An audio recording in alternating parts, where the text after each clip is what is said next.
welcome to the Debunking Economics podcast with Professor Steve Keen. I'm Phil Dobbie, and today, why, if you're a Labour supporter in Australia, this time round, you should probably vote Liberal, because Steve Keen reckons the economy's about to tank, and why should Labour take the blame? What do you reckon? That's today on the Debunking Economics podcast.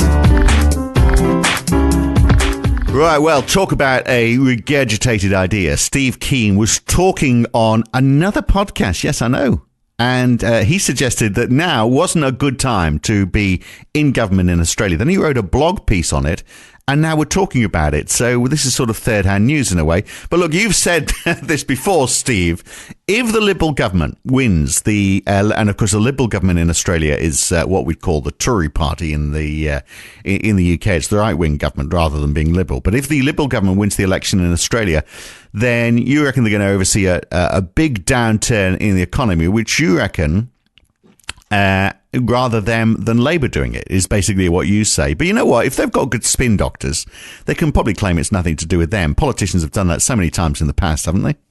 Oh, well, they always try, but they always blame the previous government, but that would have been the previous government for 3 terms. Yeah, gets a bit harder. Does get a bit harder to blame a government that was at last in power a decade earlier. That's what I'm looking at. They're thinking, normally I would be voting Labor and voting Labor in this election as well. They're voting Greens first and Labor second, which you can do in Australia's preferential voting system, of course. But looking at it, I thought, there's been 2 other times that the Labor Party has won an election.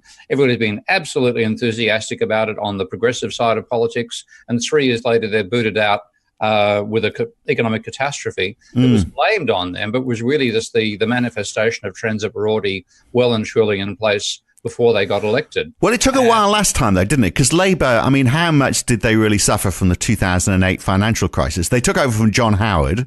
And so I think they probably could sort of legitimately say, well, OK, we should blame our predecessors for that. And they tried to an extent. So I'm not quite sure how many people actually blame Labour for 2008. And they stayed in power till 2013. So they were there for a while. I mean, they won another election after it, for example. They did. And equally, you had an election won by Keating after the 1991 downturn, which you can certainly say was Labour's responsibility because they've been in power since 1983 or 4 or thereabouts. So doesn't that imply that you're not getting the blame for the mess that the country's got into? You're getting the blame for not actually digging your way out of it?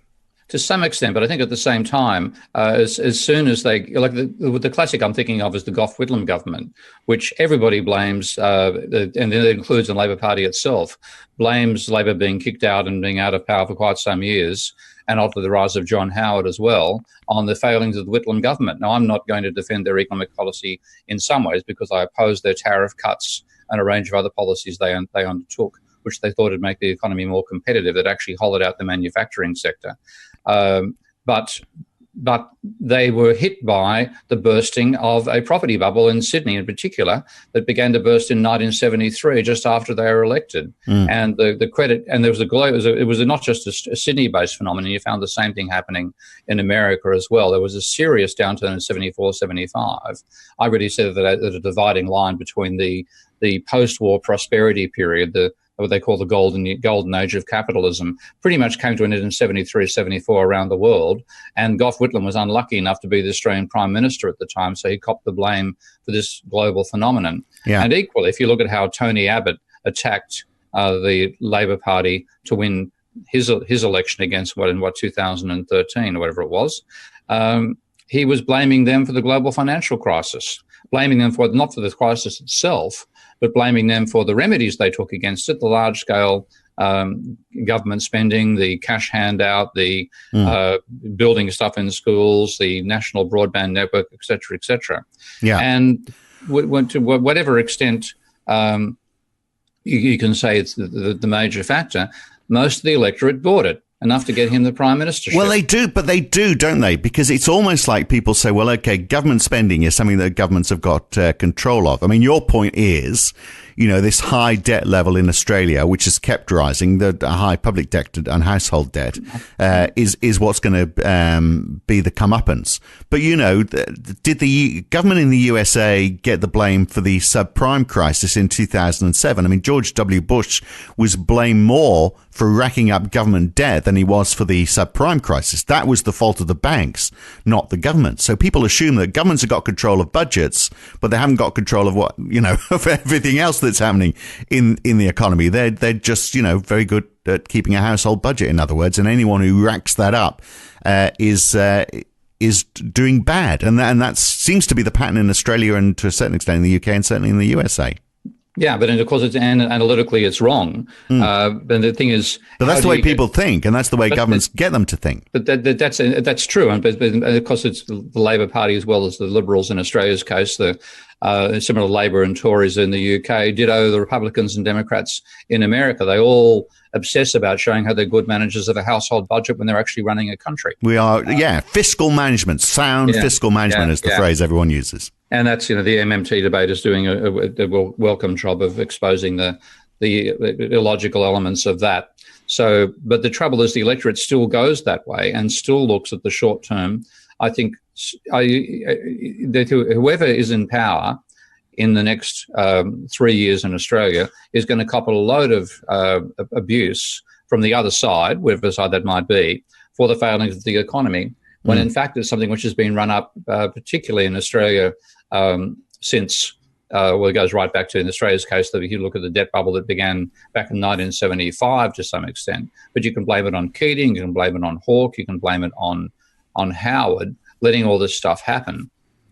And then the opprobrium is going to be worn by whoever's in power. And then they will undermine the rest of their program. Well, it will. But isn't it going to be the case that, like, if Labour gets in, they're going to say, well, OK, we've got a problem here. We've got to spend our way out. And that's going to rack up government debt. Whereas the other side, the other mob are going to say, well, no, we're going to, introduce austerity measures. We need to go through hard times, and let's all pull together on this because, the situation is none of our doing. In either case, it's probably not going to have too much of an impact, except one of them is going to rack up huge government debt and they're going to get blamed for it. Well, no, I don't think that will happen. I think whenever this sort of thing happens and you have a rise in unemployment, all the restraints that the Conservatives put on their spending go out the window. They don't want to have a huge increase in unemployment on their watch, and they spend to counteract it. This happened under Howard back in the 2000 when the stock market crash hit. And they thought there was going to be a recession. Then bang, up goes government spending at that stage. So all their principles are good for attacking the other side, but when they're actually in power, they throw the principles away, which is a good thing because the principles are wrong. But I think what you would see is, or what I want is basically one party that's trumping how great they are running a surplus to then find themselves running a deficit later on. Whereas if you swap parties in the middle and one's going to the surplus, the other's a deficit, and it'll be the Liberals running a surplus and Labor running a deficit. Oh, it's always Labor that gets it wrong. I want to show that the actual idea of running a surplus rather than running a deficit is itself wrong. And the best way to do that is to have the same party in power either side of this economic transition. Well, I understand what Steve Keen is arguing about there, but if you listen to the full version of this podcast, I'll argue this old-fashioned idea that maybe you should vote for the party that you think is going to do the best thing for the country.